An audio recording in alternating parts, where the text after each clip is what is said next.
Hello students, welcome to law excellence IAS academy. ఇవాళ మనం November 22వ తేదీకి సంబంధించి హిందూ పేపర్లోని ఇంపార్టెంట్ ఆర్టికల్స్ చూద్దాం. ముందుగా చూడండి. మొదటిది, కేరళలో కన్హిరాపోయల్ అన్నటువంటి ఒక ప్రాంతం ఉంది కాసర్గోడ్లో. మరి అక్కడ prehistoric rock cut footprints అన్నటువంటివి, అలానే ఒక హ్యూమన్ ఫిగర్ కూడా దొరికిందనమాట. ఇవి మెగాలిథిక్ కాలానికి సంబంధించినవి అన్నట్టుగా. మరి వాటి డీటెయిల్స్ గురించి తెలుసుకుందాం. అలానే రెండవది, న్యూ క్లైమేట్ ఫినాన్స్ గోల్ ఏదైతే ఉందో దీనికి సంబంధించి, సో COP29కి సంబంధించి ఇక్కడ మాట్లాడుతున్నారు. సో ఈ డీటెయిల్స్ చూద్దాం. అలానే సంజయ్ మూర్తి, ఈయన ఇండియాకి కొత్త కంట్రోలర్ అండ్ ఆడిటర్ జనరల్గా నియమితులయ్యారు. మరి ఈ నేపథ్యంలో కంట్రోలర్ అండ్ ఆడిటర్ జనరల్కి సంబంధించి కాన్స్టిట్యూషనల్ ప్రొవిజన్స్ ఏంటి, పవర్స్ ఏంటి అన్నటువంటిది తెలుసుకుందాం. నెక్స్ట్ చూడండి, మన ఎన్వైరన్మెంట్కి సంబంధించి ఒక హెల్త్ రెగ్యులేటరీ ఏజెన్సీని తీసుకురావాల్సిన అవసరం ఉంది ఇండియాకి అన్నట్టుగా ఇక్కడ చెప్తూ ఉన్నారు. మరి ఎందుకు ఏంటి అన్నటువంటిది చూద్దాం. అలానే రష్యా ఫస్ట్ ICBMని ఉక్రెయిన్ మీదకి లాంచ్ చేయటం జరిగింది. మరి ICBM అంటే ఏంటి, దీని రేంజ్ ఎంత, ఈ వివరాలన్నీ తెలుసుకుందాం. నెక్స్ట్ చూడండి, మ్యాన్మార్లో ఇప్పుడున్నటువంటి పరిస్థితుల వల్ల అక్కడ డిస్ప్లేస్ అయినటువంటి వాళ్ళలో 40% చిల్డ్రనే ఉన్నారు అన్నట్టుగా యునైటెడ్ నేషన్స్ చెప్తోంది. మరి దీని డీటెయిల్స్ తెలుసుకుందాం. అలానే ICC అరెస్ట్ వారెంట్స్ని జారీ చేసింది కొంతమందికి. మరి ఎందుకు జారీ చేసింది, ఏంటి, ఆ అరెస్ట్ వారెంట్ యొక్క వ్యాలిడిటీ ఏంటి అన్నటువంటిది తెలుసుకుందాం. ఇవాల్టి మన ఫస్ట్ ఆర్టికల్ చూడండి. మెగాలిథిక్ పీరియడ్ కాలం నాటి రాక్ కట్ ఫుట్ ప్రింట్స్ అలాగే హ్యూమన్ ఫిగర్, ఈ రెండింటిని కేరళలో కన్హరాపోయిల్ అన్నటువంటి ప్రాంతంలో కనుక్కున్నారు.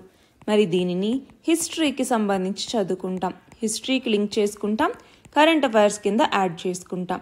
మరి కేరళలో ఉన్నటువంటి మడిక్కై పంచాయతీలో ఉన్న కన్హిరాపోయిల్ ఈ ప్రాంతంలో 24 pairs 24 pairs of prehistoric footprints, rock cut footprints అన్నటువంటివి, ప్రీ హిస్టారిక్ ఫుట్ ప్రింట్స్ అన్నటువంటివి లభించాయి.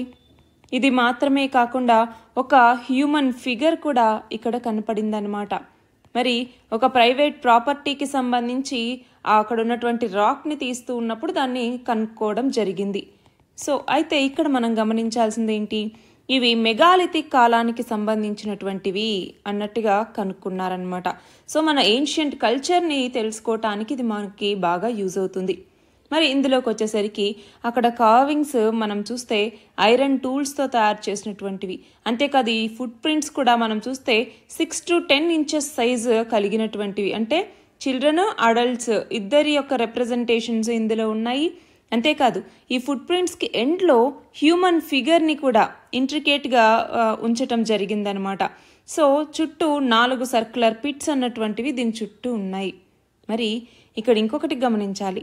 ఇంతకుముందు కర్ణాటకలో ఉడిపి డిస్ట్రిక్ట్లో కూడా, కర్ణాటకలోని ఉడిపి డిస్ట్రిక్ట్లో కూడా అవక్కై పేరా అన్నటువంటి ప్రాంతంలో ఒక ప్రీ హిస్టారిక్ రాక్ని కనుక్కున్నారనమాట.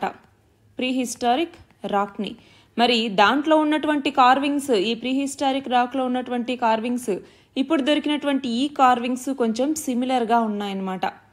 అంతేకాదు మనం చూస్తే 2000 సంవత్సరాల ఓల్డ్ రాక్ ఆర్ట్ అన్నటువంటివి వీటి ద్వారా ఇప్పుడు కనుక్కుంటూ ఉన్నాం మడిక్కై గ్రామ పంచాయతీలో.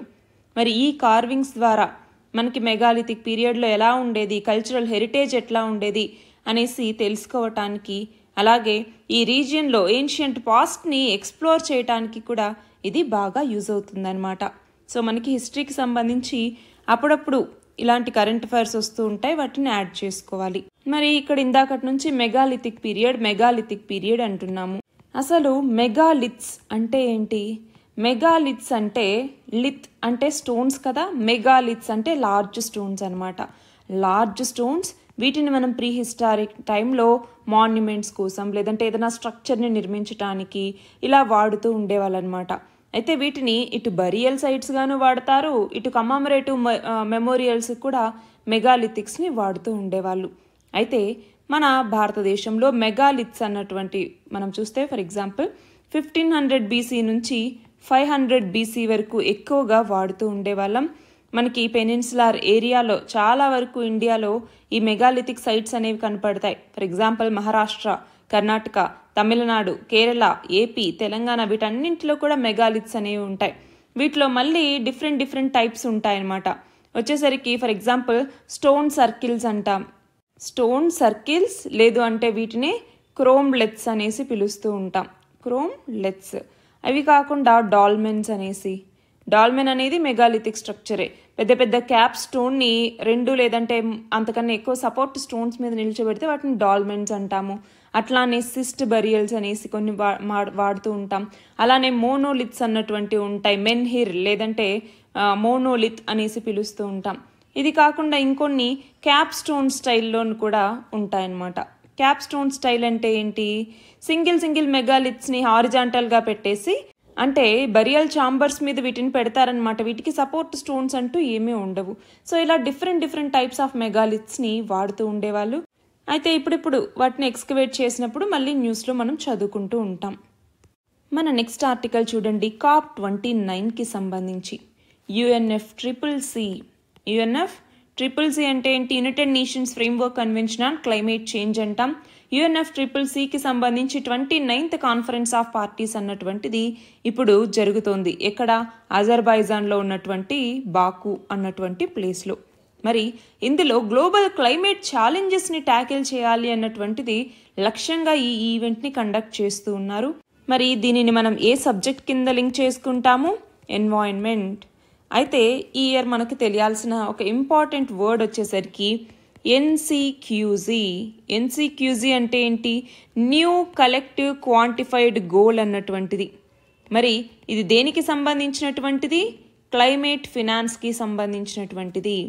అయితే ఏంటి NCQZ అంటే? ఇక్కడ ఏంటి అంటే డెవలప్డ్ కంట్రీస్ ఏవైతే ఉంటాయో ఆ డెవలప్డ్ కంట్రీస్ డెవలపింగ్ నేషన్స్ ఏవైతే ఉంటాయో ఆ డెవలపింగ్ నేషన్స్కి కాంట్రిబ్యూట్ చేయాల్సి ఉంటుంది ఫినాన్స్ రూపంలో. అంటే ఏంటి? ఫర్ ఎగ్జాంపుల్ ఫాజిల్ ఫ్యూయల్స్ని వాడటం, గ్రీన్ హౌస్ గ్యాస్ ఎమిషన్స్ని తగ్గించడం, ఇలాంటి వాటి నుంచి సస్టైనబుల్ ఎనర్జీ వైపుగా మనం మారాలి అన్నటువంటి లక్ష్యంతో డెవలపింగ్ కంట్రీస్కి సహాయ సహకారం అందించడం కోసం ట్రిలియన్స్ ఆఫ్ డాలర్స్ని ఈ యొక్క క్లైమేట్ ఫినాన్స్ కింద అందించడం జరుగుతుంది. అదే new and collective quantified goal అనేసి పిలుస్తూ ఉంటాము. మరి ఇక్కడ మనం ఇంకోటి గమనించాలి.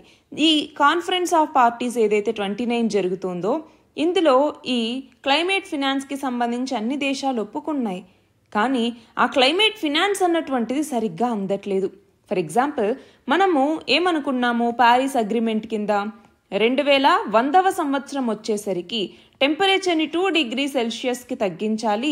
అదే ప్రీ ఇండస్ట్రియల్ లెవెల్స్తో కంపేర్ చేసుకుంటే 1.5 డిగ్రీ సెల్సియస్కి తగ్గించాలి.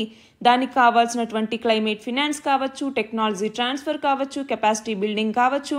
సో వీటన్నింటినీ డెవలపింగ్ నేషన్స్కి అందించాలి వాటి క్లైమేట్ యాక్షన్స్ కోసం అన్నట్టుగా అనుకున్నారు. కానీ అప్పటి నుంచి కూడా ఈ క్లైమేట్ ఫినాన్స్ అన్నటువంటిది న్యూస్లో ఉంటూ ఉన్న అమలు మాత్రం అవ్వట్లేదు. సో అది ఇప్పుడున్నటువంటి మెజారిటీ ఆఫ్ గోల్స్లో ఒకటనమాట. అయితే ఇక్కడ చూడండి, ఈ కన్సెన్సస్ అన్నటువంటిది ఇంకా కుదరట్లేదు అన్నటువంటి నేపథ్యంలో మరి క్యోటో ప్రోటోకాల్ కావచ్చు, ప్యారిస్ అగ్రిమెంట్ కావచ్చు, 2021లో COP26 అనేది గ్లాస్గోలో జరిగింది. గ్లాస్గో ప్యాక్ట్ అంటాం. అందులో కోల్ యూసేజ్ని తగ్గించాలి, అలాగే ఫాజిల్ ఫ్యూయల్ సబ్సిడీస్ ఏవైతే ఉన్నాయో వాటిని ఫేజ్ అవుట్ చేయాలి, అలాగా అనుకున్నారనమాట. ఇది కాకుండా COP28 రీసెంట్గా జరిగింది. అందులో లాస్ అండ్ డ్యామేజ్ ఫండ్ మీద మాట్లాడారు. అంటే ఏంటి లాస్ అండ్ డ్యామేజ్ ఫండ్? మరి ఇక్కడ ఏవైతే క్లైమేట్ డిజాస్టర్స్ని ఎదుర్కొంటూ ఉన్నటువంటి నేషన్స్ ఉంటాయో వాటికి సపోర్ట్ ఇవ్వటం ద్వారా, అంటే ఫినాన్స్ అసిస్టెన్స్ అందించడం ద్వారా క్లైమేట్ చేంజ్ వల్ల అఫెక్ట్ అయ్యేటటువంటి ఆ దేశాలు కొంతవరకు ఆ లాంగ్ స్టాండింగ్ ఎఫెక్ట్స్ నుంచి బయటపడటానికి వీలవుతుంది అన్నటువంటి ఆబ్జెక్టివ్స్తో. మరి మన భారతదేశం కూడా కాప్కి సంబంధించి చాలా ఇంపార్టెంట్ రోల్ని ప్లే చేస్తోంది. ఎందుకంటే మనం కూడా చాలా గోల్స్ పెట్టుకున్నాము. ఏంటవి?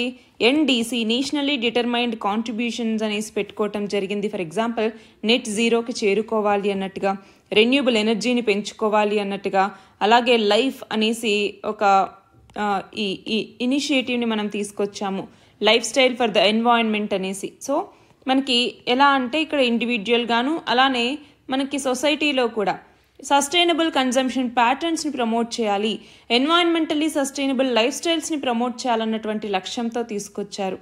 సో ఇవన్నీ కూడా దీనికి సంబంధించి చదువుకోవాలి. మన నెక్స్ట్ ఆర్టికల్ చూడండి. ఇండియాకి కొత్త కంట్రోలర్ అండ్ ఆడిటర్ జనరల్గా సంజయ్ మూర్తి ఈయన బాధ్యతలు స్వీకరించడం జరిగింది. మరి దీనిని మనం పాలిటీలో చదువుకుంటాము. అయితే ఎవరు అపాయింట్ చేయబడ్డారు అన్నటువంటిది మనకు తెలిసింది. బట్ ఇప్పుడు అసలు కంట్రోలర్ అండ్ ఆడిటర్ జనరల్ అంటే ఏంటి? ఇది ఒక ఇండిపెండెంట్ అథారిటీ, మన రాజ్యాంగం ద్వారా ఏర్పాటు చేయబడింది. మరి ఇండియన్ ఆడిట్ మరియు అకౌంట్ డిపార్ట్మెంట్కి సంబంధించి ఇండియన్ ఆడిట్ అలాగే అకౌంట్ డిపార్ట్మెంట్కి సంబంధించి అలానే పబ్లిక్ పర్స్ ఏదైతే ఉంటుందో దానికి చీఫ్ గార్డియన్గా పనిచేసే వ్యక్తి ఈ కంట్రోలర్ అండ్ ఆడిటర్ జనరల్. మరి గవర్నమెంట్కి ఒక అకౌంటబిలిటీ ఉండాలి, అలాగే మిగతా పబ్లిక్ అథారిటీస్ వీటికి అకౌంటబిలిటీ ఉండాలి అన్నటువంటి లక్ష్యంతో ఈ ఇన్స్టిట్యూషన్ని ఏర్పాటు చేశారనమాట. మరి కంట్రోలర్ అండ్ ఆడిటర్ జనరల్కి సంబంధించినటువంటి కాన్స్టిట్యూషనల్ ప్రొవిజన్స్ ఏంటి అనేసి చూస్తే, ఒకటి ఆర్టికల్ 148 అన్నటువంటిది క్యాగ్ యొక్క అపాయింట్మెంట్ అలాగే ఓత్ అలాగే కండిషన్స్ ఆఫ్ సర్వీసెస్ వీటన్నింటి గురించి తెలుపుతుందన్నమాట. అట్లానే ఆర్టికల్ 149 అన్నటువంటిది ఏంటి అంటే డ్యూటీస్ మరియు పవర్స్ ఏమేమి ఉంటాయి కంట్రోలర్ అండ్ ఆడిటర్ జనరల్కి అన్నట్టుగా తెలుపుతుంది. అలాగే ఆర్టికల్ 150 ఏమని చెప్తుంది? ఫర్ ఎగ్జాంపుల్ ప్రెసిడెంట్ క్యాగ్ యొక్క అడ్వైజ్ మేరకి యూనియన్ మరియు స్టేట్స్ని అకౌంట్స్ ఇవ్వండి అన్నట్టుగా అడగచ్చు అనమాట. సో అది ఆర్టికల్ 150. అట్లానే మనకి ఆర్టికల్ 151 అన్నటువంటిది ఉంది. దీని ప్రకారం క్యాగ్ యూనియన్కి సంబంధించినటువంటి అకౌంట్స్ని ప్రెసిడెంట్కి సబ్మిట్ చేస్తారు. అంతేకాదు వాటిని హౌస్ ఆఫ్ పార్లమెంట్ ముందర కూడా పెట్టడానికి వీలన్నటువంటిది ఉంటుంది. ఇది కాకుండా మనకి షెడ్యూల్స్ అన్నటువంటివి ఉన్నాయి కదా, స్కెడ్యూల్స్. ఈ స్కెడ్యూల్స్లో రెండు, ఒకటి 3rd షెడ్యూల్, ఇంకొకటి వచ్చేసరికి 6th షెడ్యూల్. మరి 3rd షెడ్యూల్ కింద ఏంటి అంటే ఇండియా ఫర్ ఎగ్జాంపుల్ సుప్రీంకోర్టు యొక్క జడ్జెస్కి సంబంధించి ఓత్ అండ్ అఫర్మేషన్, అలానే కంట్రోల్ అండ్ ఆడిటర్ జనరల్కి సంబంధించినటువంటి అఫర్మేషన్ వాటి గురించి తెలిపేటటువంటిది ఈ 3rd షెడ్యూల్ అనమాట. సో ఓత్ అండ్ అఫర్మేషన్స్కి సంబంధించినటువంటిది. మరి ఇందులో కూడా ఏంటి అంటే కంట్రోలర్ అండ్ ఆడిటర్ జనరల్ క్యాగ్ని ఇంక్లూడ్ చేస్తారు అన్నట్టుగా.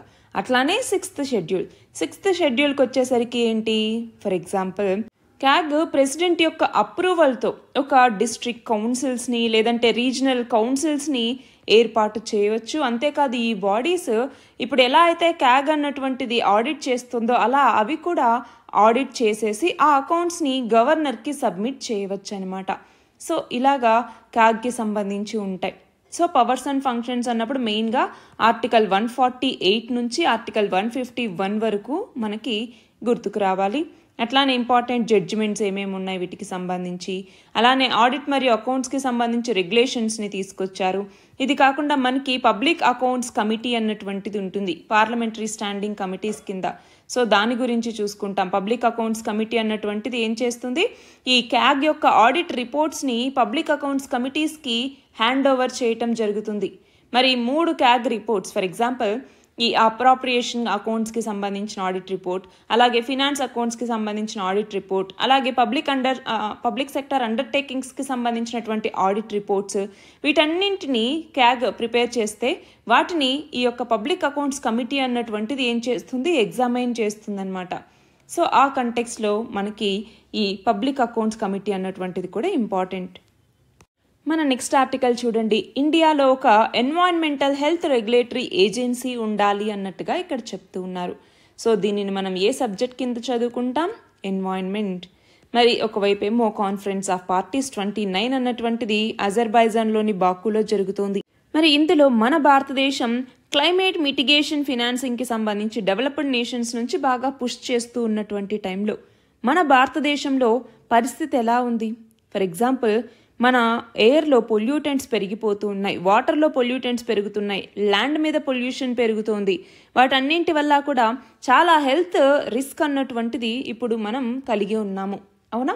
ఫర్ ఎగ్జాంపుల్ ఇప్పుడు ఢిల్లీ యొక్క సిచ్యువేషన్ చూసుకోండి. ఢిల్లీలోకి వచ్చేసరికి పాయిజన్ని పీలుస్తున్నారు అన్నట్టుగా న్యూస్ మనం కంటిన్యూస్గా చూస్తూనే ఉన్నాం. మరి అలాంటి టైంలో మనకి ఎమిషన్ గ్యాప్ రిపోర్ట్ అన్నటువంటిది కూడా ఒకటి important. Emission gap report.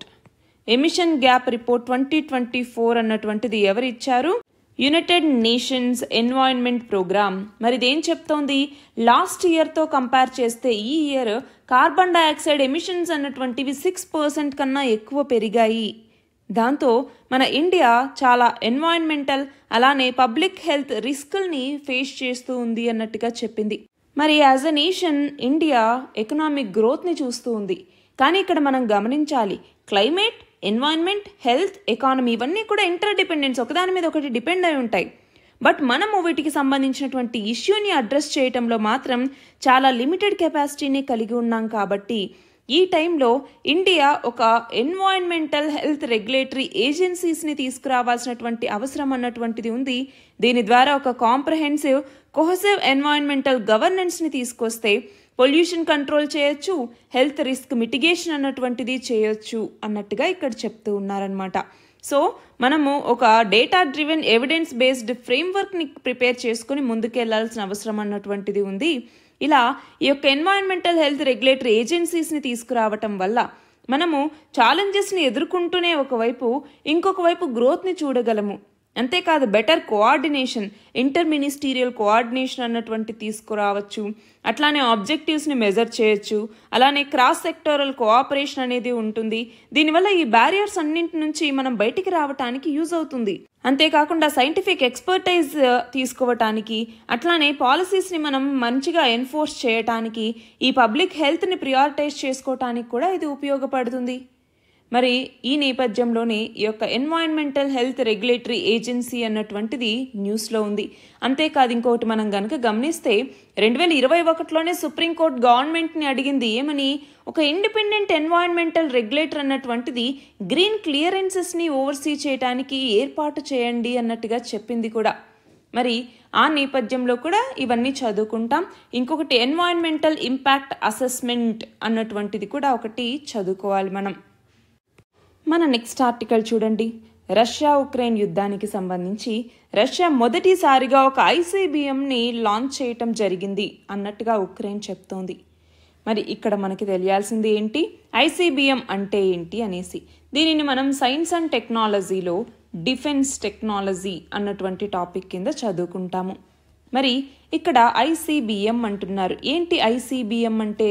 Inter continental ballistic missiles అనేసి మనం పిలుస్తూ ఉంటాం. మరి మిసైల్స్కి సంబంధించి మనకి 2 రకాలు. ఒకటి బ్యాలిస్టిక్ మిసైల్స్, రెండవది వచ్చేసరికి క్రూయిజ్ మిసైల్స్ అనేసి. క్రూయిజ్ మిసైల్స్ అలానే బ్యాలిస్టిక్ మిసైల్స్ అనేసి. ఇది దేనికి సంబంధించి? ట్రాజెక్టరీకి సంబంధించి, అంటే ఏ పాత్లో వెళ్తోంది అన్నట్టుగా. ఇది కాకుండా మళ్ళీ స్పీడ్కి సంబంధించి మళ్ళీ మిసైల్స్లో కొన్ని రకాలు ఉంటాయి. ఎలాంటి రకాలు? ఫర్ ఎగ్జాంపుల్ సబ్సోనిక్ అనేసి. సబ్సోనిక్ అంటే ఏంటి? ఈ సౌండ్ యొక్క స్పీడ్ కన్నా తక్కువగా వెళ్తే సబ్సోనిక్ అంటాము. అదే సూపర్ సోనిక్ అంటాం. సూపర్ సోనిక్ అంటే ఏంటి? స్పీడ్ యొక్క సౌండ్ కన్నా ఎక్కువ వెళ్తే దాన్ని సూపర్ సోనిక్ అంటాం. స్పీడ్ని ఎలా కొలుస్తాం? మ్యాక్లలో కొలుస్తాం. అదే మ్యాక్ 1 కన్నా తక్కువ ఉంటే సబ్సోనిక్ అంటాము. అది కాకుండా మ్యాక్ 1 నుంచి మ్యాక్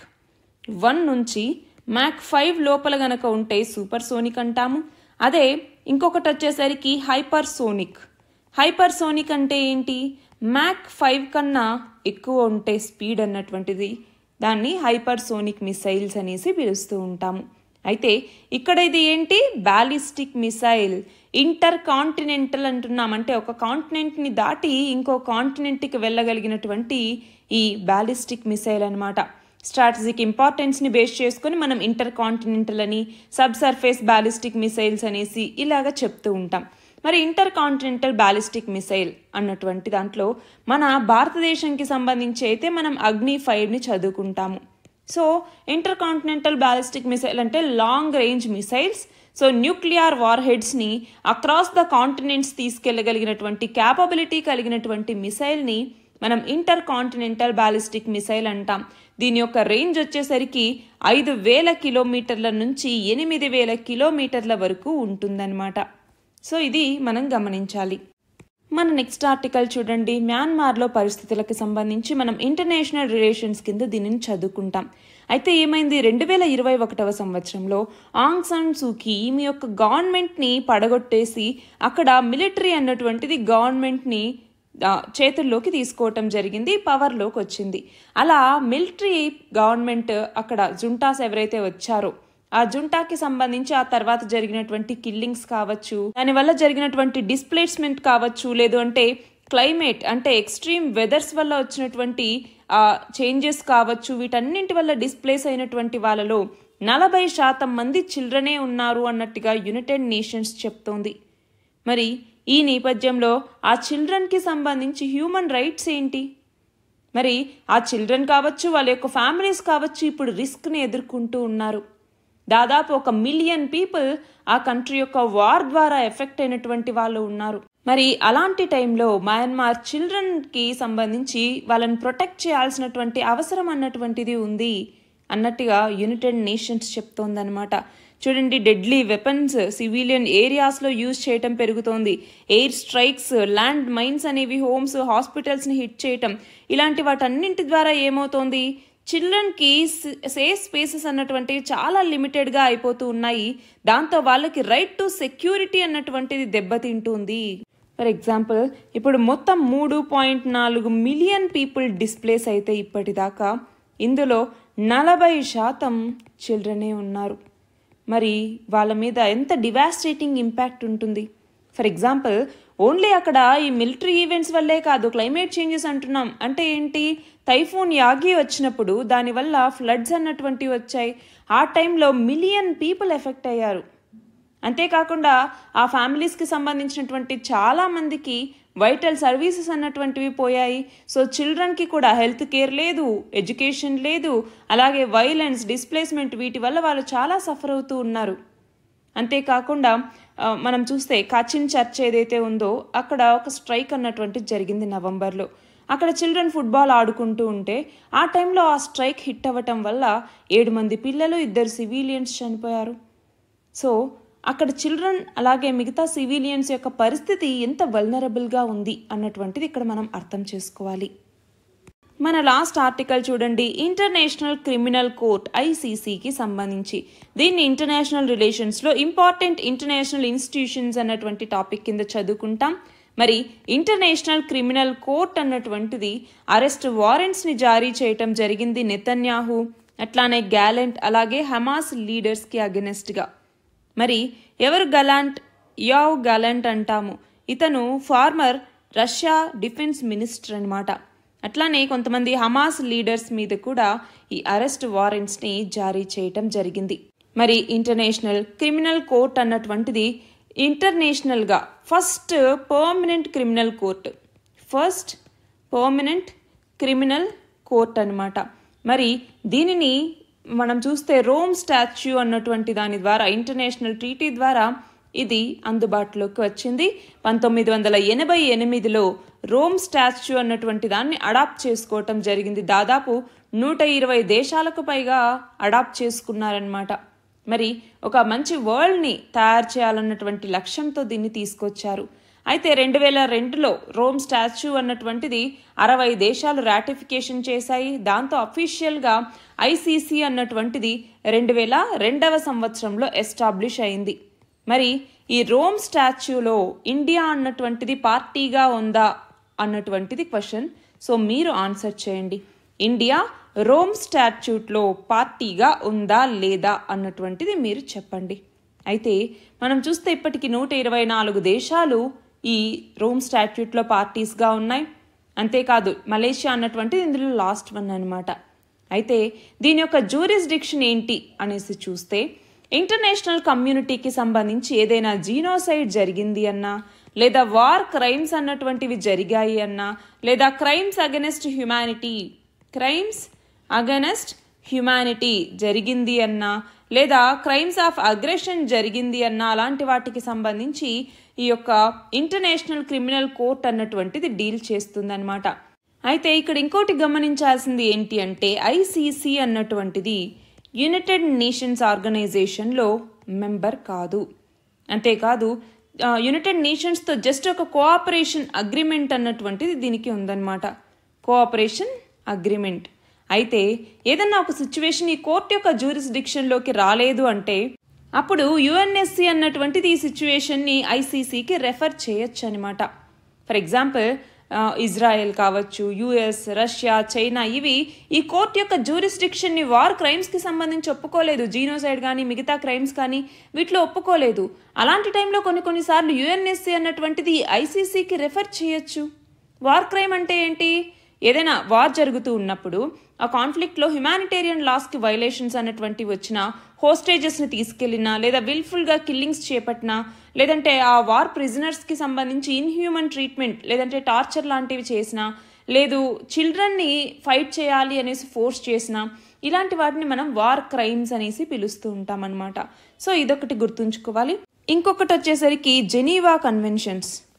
జెనీవా కన్వెన్షన్స్ అనేసి మొత్తం 4 కన్వెన్షన్స్ ఉంటాయి 1949కి సంబంధించి. ఈ 4 కన్వెన్షన్స్ ఏంటి, వాటి కింద ఉన్న ప్రోటోకాల్స్ ఏంటి అంటే ఈ వార్ టైంలోకి వచ్చేసరికి కొన్ని ఇంపార్టెంట్ రూల్స్ని ఈ జెనీవా కన్వెన్షన్స్ అన్నటువంటివి పెట్టిందనమాట. మరి ఈ జెనీవా కన్వెన్షన్స్ 4కి కూడా మన భారతదేశం అన్నటువంటిది పార్టీగానే ఉంది. మరి ఇక్కడ రోమ్ స్టాట్యూట్కి సంబంధించి ఇండియా పార్టీగా ఉందా లేదా అన్నటువంటిది మీరు కమెంట్ సెక్షన్లో చెప్పండి. ఇవి ఇవాల్టి important articles. All the very best and thank you very much.